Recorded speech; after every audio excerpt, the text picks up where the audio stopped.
Good evening YouTube, so I'm back again, and this time it's just a short video on how to build Anze if you are pulling him.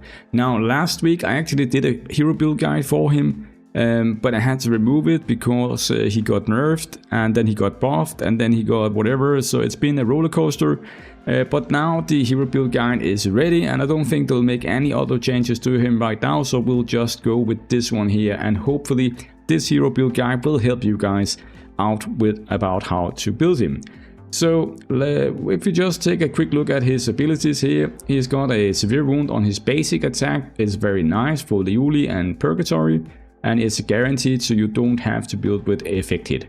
Very nice. His S2 here is removing all buffs from a target, from one target, so it's a single target ability. It does a lot of damage and it also has a 50% turn meter reduction built into it. Then he has the passive. It's now been buffed and it's also been changed.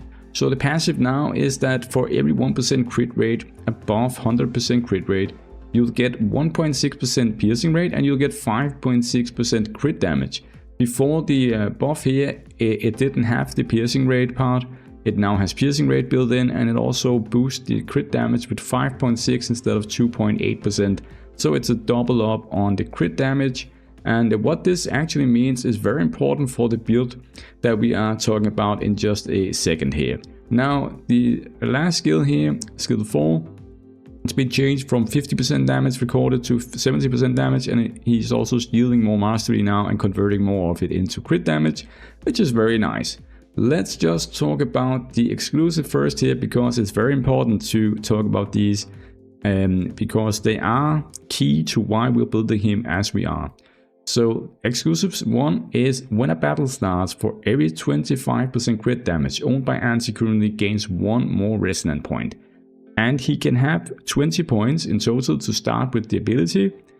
This means that you need 500% crit damage from the beginning of the battle to start out with the resonance ability. Now why is this important? We'll get to that with exclusive 3. But first let's talk about exclusive 2. When Anze deals damage to an enemy for the first time, it deals extra damage by 200% of self-attack. After Grim Reaper Resonance is cast, this effect can be triggered again, and Devour Life will be cast to the main target one more time. What it means is that every time you are using your S4 here, you're getting a free S2 as well. And that will work all the time. The 200% attack damage only works the first 2 times, but the other part of it is working all the time. Now, exclusive 3, Devour Life. After dealing damage to an enemy with Hasten Death, Feebleness 2 and Paralyze 2 are guaranteed to be inflicted for 2 turns. Each time after Anze replaces Grim Reaper with Grim Reaper Resonance, he gains Quelled Soul before the skill is cast. Quelled Soul is immune to control effects inflicted by heroes, so not bosses, but heroes up to 3 times. So that is definitely a PvP exclusive. But there is a part of it that is not exclusive to PvP, and that is this debuff here. It's a new debuff. No other heroes have it at the moment. We are probably going to get other heroes with it now that it's in the game, but he is the first one to have it. Increases dot taken by 40%. It's very nice. You can use him with other dot damage dealers and boost the damage by 40%. He also has the direct damage 40% debuff here. Very nice also if you're early game and you don't have anyone to apply this one here. Although Catherine is applying it, and I also think that other heroes are applying it, like, well, I know Marie is applying it, but if you're just talking free to play, Catherine is also applying it.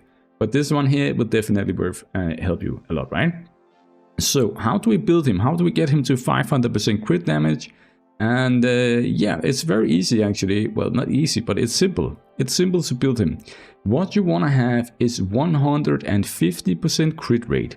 If you get to 150% crit rate, you'll get 280 crit damage and 80% piercing rate for free. That is the cap, that is the max that you can get. So anything above 150% crit rate doesn't gain anything, it doesn't do anything.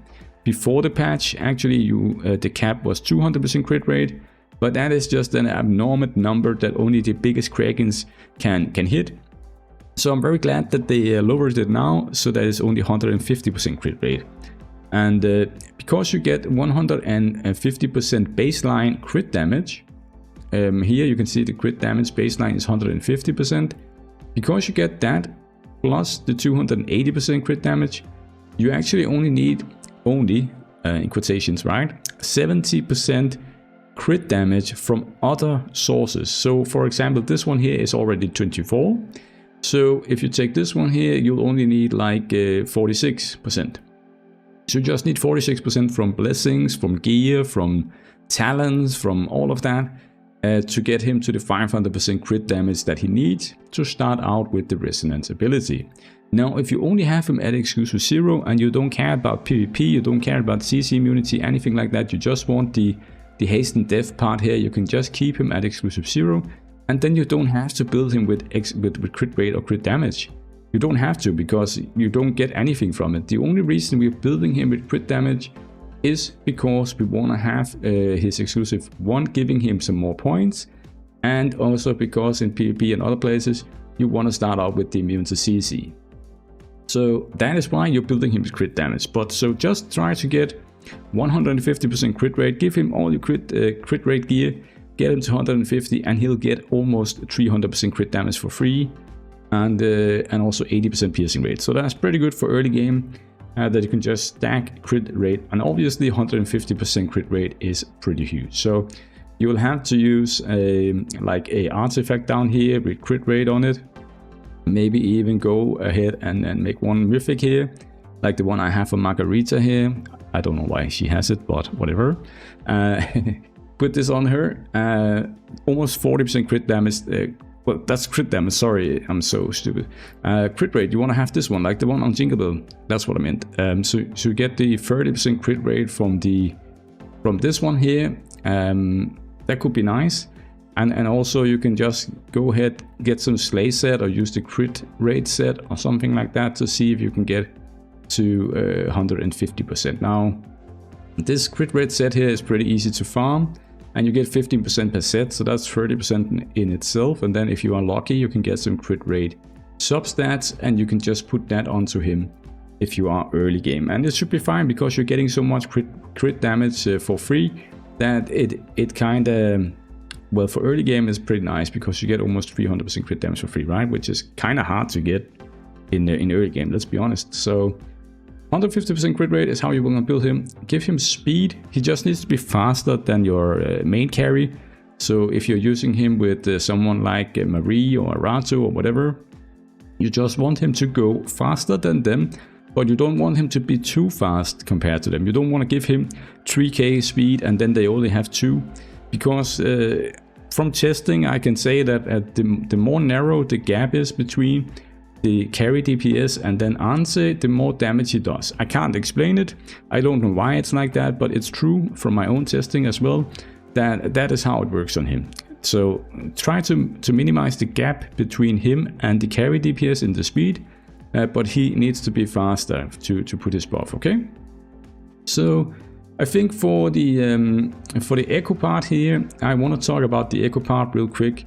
He has his own echo, and I also pulled it, and then I kind of regretted using my echo runes for it, because there is another echo that is just a lot better, and it's this one here, Exploding Arrow, the epic one that has Sana here. This one is a lot better than the other one here.